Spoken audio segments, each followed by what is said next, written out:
ಖಾಸಗಿ ಬಸ್ ಮತ್ತು KSRTC bus ಹಾಗೂ ಕಾರಿನ ನಡುವೆ ಸರಣಿ ಅಪಘಾತ ಸಂಭವಿಸಿದ ಪರಿಣಾಮ 20ಕ್ಕೂ ಹೆಚ್ಚು ಮಂದಿ ಗಾಯಗೊಂಡ ಘಟನೆ ಮಂಗಳೂರು ಬೆಂಗಳೂರು ರಾಷ್ಟ್ರೀಯ ಹೆದ್ದಾರಿಯ ಗುಂಡ್ಯ ಸಮೀಪದ ಅಡ್ಡಹೊಳೆ ಎಂಬಲ್ಲಿ ನಸುಕಿನ ವೇಳೆ ನಡೆದಿದೆ.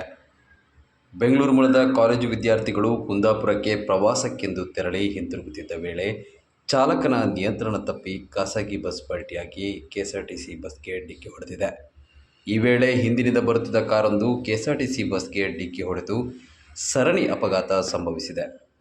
ಘಟನೆಯಲ್ಲಿ ಸುಮಾರು 20ಕ್ಕೂ ಹೆಚ್ಚು ಮಂದಿ ಗಾಯಗೊಂಡಿದ್ದು, ಗಾಯಾಳುಗಳನ್ನು ನೆಲ್ಯಾಡಿ ಮತ್ತು ಕಡಬದ ಖಾಸಗಿ ಆಸ್ಪತ್ರೆಗಳಲ್ಲಿ ಪ್ರಾಥಮಿಕ ಚಿಕಿತ್ಸೆ ನೀಡಿ ಹೆಚ್ಚಿನ ಚಿಕಿತ್ಸೆಗಾಗಿ ಪುತ್ತೂರು ಮತ್ತು ಮಂಗಳೂರಿನ ಖಾಸಗಿ ಆಸ್ಪತ್ರೆಗೆ ದಾಖಲಿಸಲಾಗಿದೆ.